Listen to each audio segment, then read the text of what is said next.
I did not love property management, which is where I started in the industry, but I love what I learned when I was doing it. And just like in life, sometimes your worst or not your favorite job is the one where you learn the most. And I think that's where I learned the most. On today's episode of the BUILT2SUIT podcast, Nathan Griffis sits down with Alex Evans, commercial real estate professional, nonprofit founder, community advocate. From launching the Greatest Commandment to mentoring young brokers at Colliers, Alex blends heart, hustle, and true vision. Join us as he shares how faith, service, and culture shape his work, his family, and his mission to uplift others.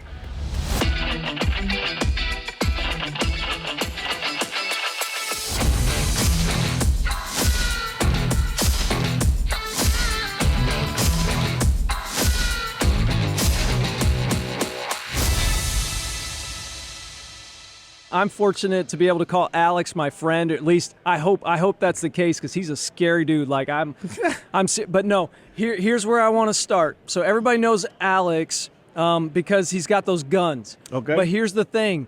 What I've learned in my dealings with Alex is it takes a huge heart to pump those guns. Hey, I'll take it. I'm here all week. Yeah. No, not really. I'm leaving Tuesday. But no, so I want to start is actually your nonprofit. We'll get to the work stuff, but okay. but tell the audience, because let me back up. Why are we doing this? We have some amazing people in our industry. Sure. I mean, absolutely outstanding human beings in our industry, and so we want to highlight those things. Okay. And so tell the audience your nonprofit, because I know that's part of why you wake up every day. For sure. It's my favorite thing to talk about. My nonprofit is the Greatest Commandment, Inc., based off the greatest commandment in the Bible, which is to love God with all your heart, mind, body, and spirit, and love your neighbor as yourself. And this is our 4th year in operation. We started shortly after COVID. We were able to keep our jobs. Me and a couple of buddies that were working out of my garage during COVID were able to keep our jobs, and we were like, hey, what can we do? And we all had a heart for the homeless and those who were in need, and there were a lot more people in that position at that time. So we started doing some self-funded, just giving out swag, giving out toiletry items, necessities to people downtown. And we started fundraising for that on, the fundraising apps and all that stuff. And after a while, people started asking us, it's so weird. You got 3 guys just coming around asking you for money to do this thing, but there's nothing really to show for it. Like, they're like, hey, should I give them money? Should I not? So I figured we better make it official, incorporate as a nonprofit so that they're tax-deductible donations, and I can create a website and do all these things to make it legitimate. So I'm not just rolling up to your house, rolling down my window and saying, hey, can you give me some money? Just give me some money. I promise I'll use it for something good. Yes. Don't worry about it. Yes. Yeah. Yes, because I'll be honest with you, Alex, if you roll up on me, I'm going to give you some money. You're a big dude. Yeah, but then when you tell the police how it happened afterwards, they might come get me too. So yes, that's true. Yeah. That's true. No, and I know you. So you have annual events. Yep. Right. Annual events. We have 3 annual events. We do an Easter event for the kids. We do a back to school event for the kids, and we do a summer event for the kids annually. And then we serve every Saturday, except for second Saturday because a big church comes, but we serve every Saturday other than that at the Coalition for the Homeless downtown. And we also source volunteers for them with us on Saturday and all throughout the week from people in our network who, as they need, more and more volunteers, as more and more residents are coming to the coalition just because of different macroeconomic circumstances. So huge commitment. Obviously, you're given a lot of time. Yeah. So if anybody says, you know what, I have an interest in helping you, what can they do?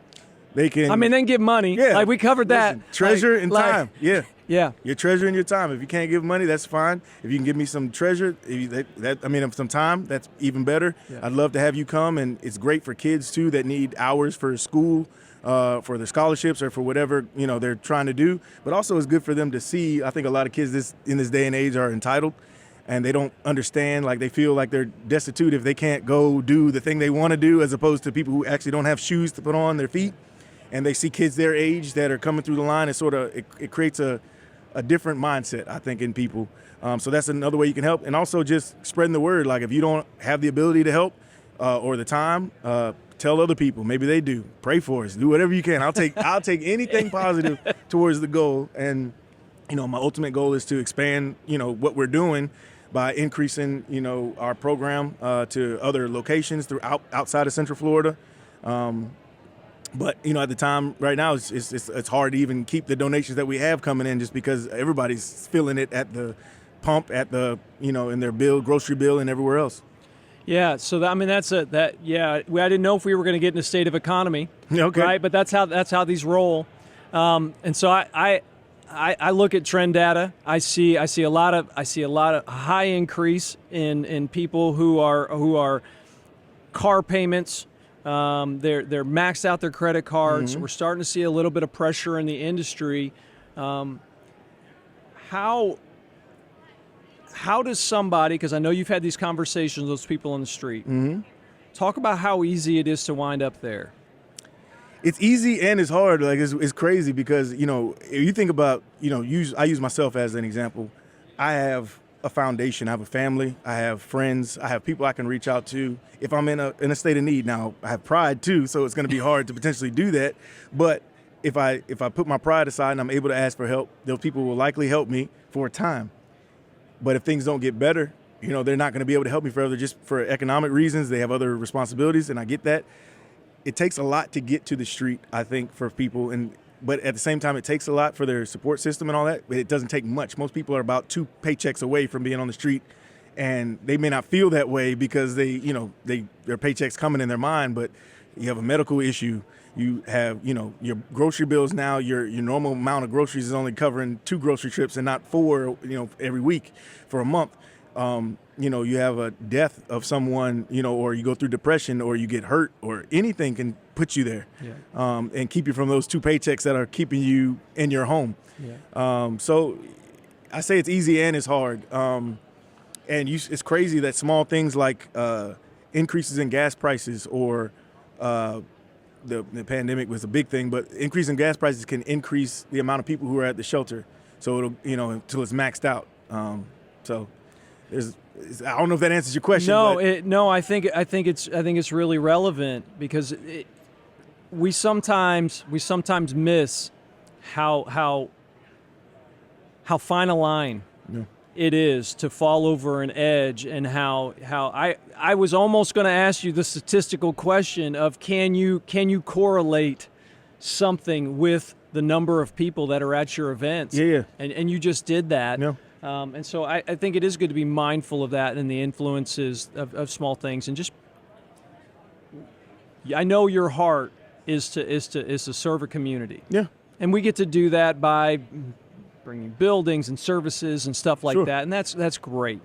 But there's a humanity side of it that a shelter might help. Yeah. But maybe some other things that we're excited to do in our business doesn't translate to those individuals. And so I'm glad that you have that outlet, and I would absolutely spend a few minutes with you, and some people open some wallets, and it's absolutely time. But we're an amazing community. And so I'm glad that we could give you that spotlight to start. Now for the fun stuff. All right. I got David Gabai sitting down with me in a little bit. I need some dirt on David Gabai.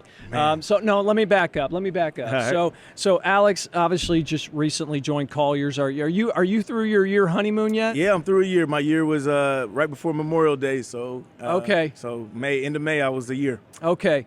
All right. And I know you're glad to be there, and a great Very organization, and you're doing some fun stuff. I'm coming back to David Gabai because I want dirt. But one of the things you guys are doing is really cool. Part of this podcast, we're trying to bring some education to the community. You guys started a round table or a presentation where you're talking about all these different industries. How did that come about, and where are you guys going with that? It came about just as a need. I think as Colliers in general, specifically Colliers in Orlando, where I'm responsible for recruiting, we don't have a young brokerage. A young broker to us is in their mid to late 20s. We don't have any of those people directly out of school. We do have interns that come, but usually if we have several interns, maybe one gets on with the team, maybe none, because it depends on that team's ability to provide for that person. And there's a lot of different jobs in the industry that we do. I mean, from, architecture, engineering to... No. We're not allowed to talk about Colliers Engineering. No, I'm just kidding. We're actually doing it. Our dinner. We co-host a dinner in Vegas with your extension, the other Colliers tentacle into my space. But I appreciate you. No. Imitation's the biggest form of flattery, isn't it? We just want to be like you every day when we wake up, man. Yeah. I got that. Thanks for that. Thanks for that, smoke and mirrors. No, I'm just playing. So absolutely. So you guys are part of your recruiting. Yeah. We're gonna create a venue where people can learn. Yeah. But I was in one of those rooms. That's not just students. Yeah. So how are you trying to influence the industry? Well, we want to show people that our culture and the way we do things is different. We want to expose ourselves to other people in the industry and see how they're doing them. We also do, a roundtable with students, which is where I came from before I came here, which is the one I'm more focused on, I guess, which is why I went directly to the students. But I'm also on the board, and we have a committee chair of Florida Retail Scholarships, which is a nonprofit that brings people here to ICSC and all that kind of stuff. So we're trying to garner interest in the industry, especially from underrepresented people in the industry, because I think that more ideas and from more diverse people would help us be a better industry as a whole, right? Because, real estate isn't just used by any homogenized type of person. Yeah. So, I don't know if I answered your question. No, I don't remember what my question was, but that's okay. So recruiting. So you're having panels. Yep. Some cases. Now, are you bringing in your competitors to sit on those panels? Not usually. No. Not usually. We will in certain scenarios, That's okay. because you we need work to with invite them. me, because then all of a sudden we'd have one of your Colliers Engineering competitors. No, I'm just You're happy. I'm happy to have no, you. I had our last listen. one. You guys are producing great content. So for those that have an interest, I know you guys talked about retail. You guys talked about, I think, office. You talked about office. And I'm sure you have lots more to come up with. Yeah, we're trying to do it as it goes. What do you tell the young recruit? Right, graduating from, I don't know, all those schools that you hate as a bulldog. What do you tell all those students to come work for you, or why should they come to Collier? Man, I think they should come to Colliers because our culture. I love our culture, man. We have fun while we're doing it, but we work hard. But we also, it's a place where you can be entrepreneurial, and I think that specifically for the young people coming into the industry, we have some great professionals that I think can pour into them and teach them the right way to do it. All I need is a good work ethic and attitude. I know you went to school and you got good grades and all that stuff, and that's great. That shows your human capital. But all that really goes out the window once you get to the workplace. Like, we're going to teach you the way to do things. And just like Kahachi, you guys teach people the way that Kahachi and Peterson does things when they come. Yes, they got their engineering degree. Yes, they got their architectural. They know what they're doing in school. They did great. That's great. Now you're going to really pay your dues and learn how to do what the real business is. And I want to make sure that the people that we bring into the industry are made in, hopefully the ones that come through us are made through Colliers image. But in order to make them in Colliers image as far as what they do out in the workplace, we need to make sure that we're doing things the right way, so it keeps us on our toes as well. So what's your critical onboarding elements? How do you, when somebody comes in as an intern or as they come in as a first-time employee, what does it look like to walk in the door with a master's degree from one of those schools in real estate, which means yes, they got a piece of paper and they got some good knowledge, but now they got to put up or shut up in a very competitive industry, frankly. So what's it look like when they walk in the door? Well, what it looks like when we walk in the door is we do our normal Colliers onboarding process, and I check in on you, make sure you're good with that, make sure you're good with your team, everybody's set up in the system, can do everything to do. Once all that's set, then I come and we do a one-on-one meeting. I do a one-on-one meeting with you, and our operations folks do a one-on-one meeting with you. And I sort of just lay out, how I envision things going. It's with your, if you're on a team, it's with the people on your team. If you're coming in by yourself, then I'll come directly with you. But I want to lay out, I want to, one, get to know you a little bit, let you get to know me a little bit, let you know what our goals are at Colliers, which is to service the client first always, and to do that the best way possible, whether it means, combining our resources, or if you can do it on your own, that's great. But also letting people know that I'm there for them, and that, I understand that they're new and they're going to have questions and they're not going to know the answer. It's okay to not know. But once you figure out what you don't know, then you go find out, how to get that information. And like I said, good work ethic and good attitude, and it's crazy how hard those two things are to find sometimes.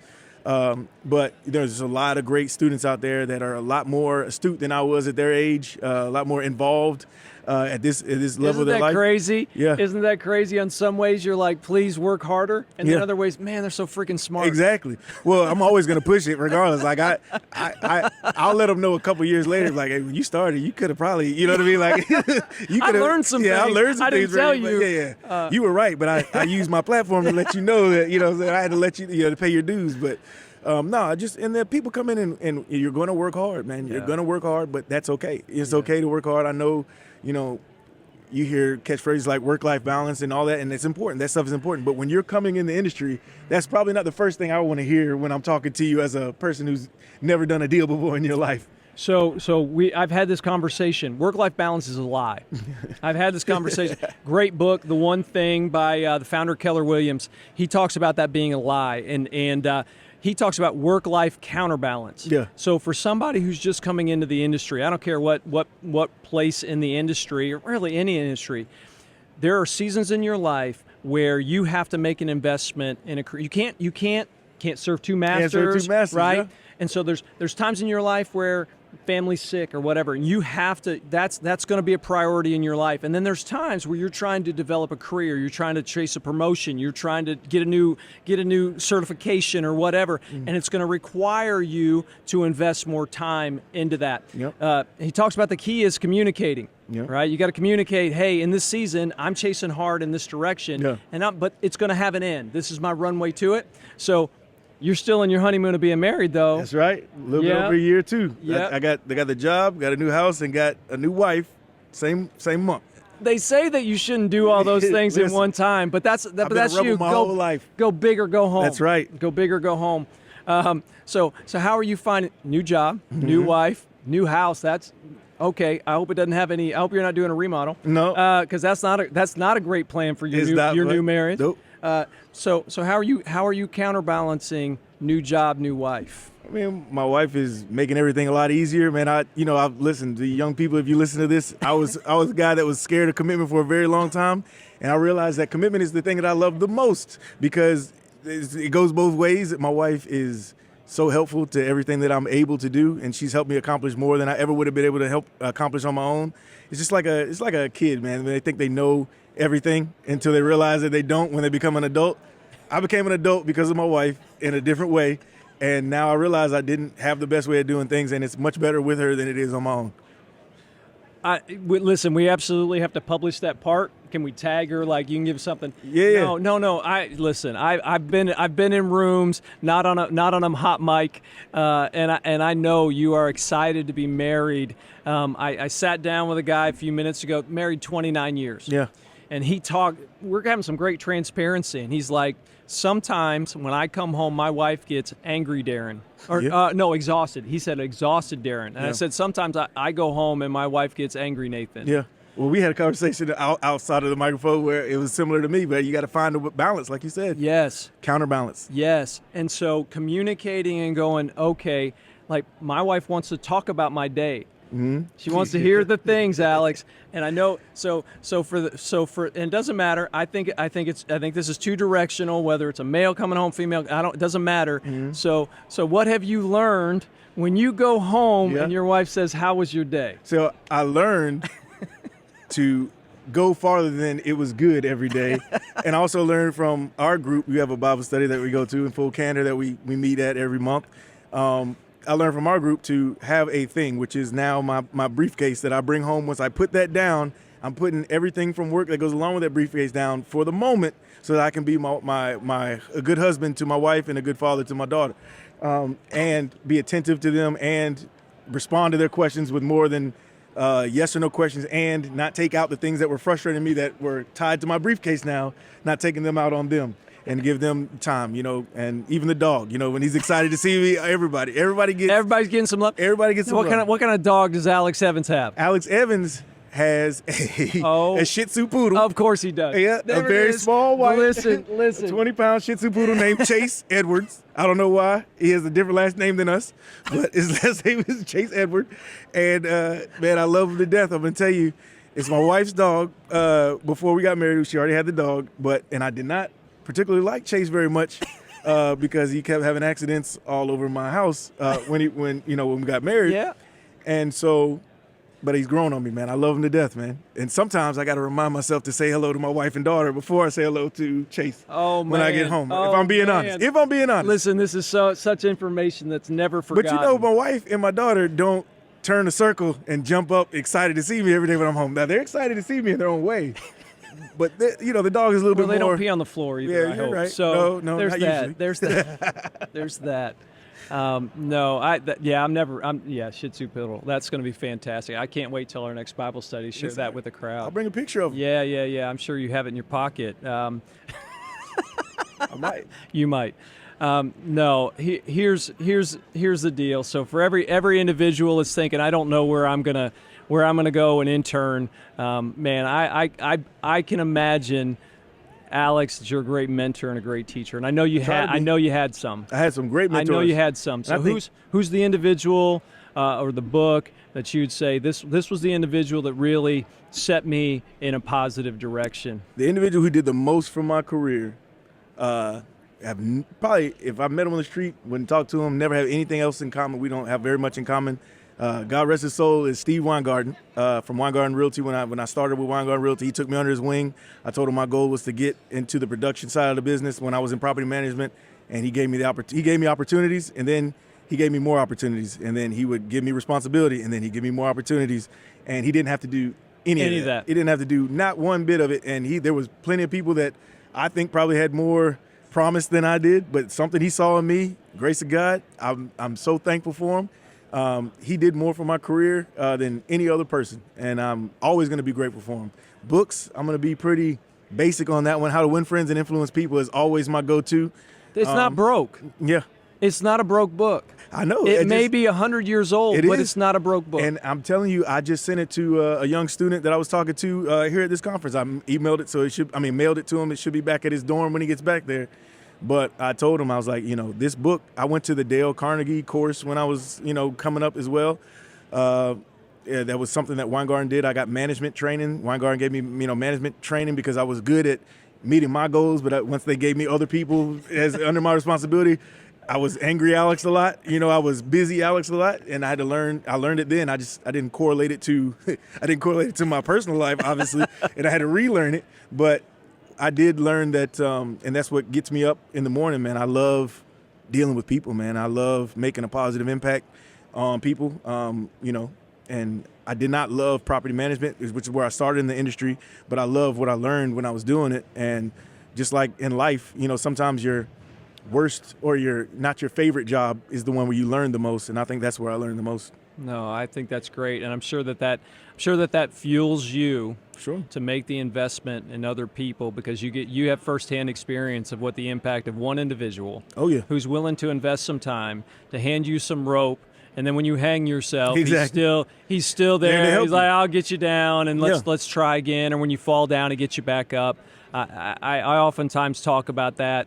I was given way more opportunity than I ever deserved. No.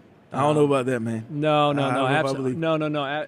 absolutely true. I was 19 years old. I promise you I was dumb. I promise you. That I believe. Yeah. No, that I believe. I didn't believe everything else. Okay, all right. Yeah. I'm glad. Well, Alex, I mean this. You are a champion. And not like I don't have any idea how good a job you do for Colliers. I really don't. Yeah. I see I imagine the things.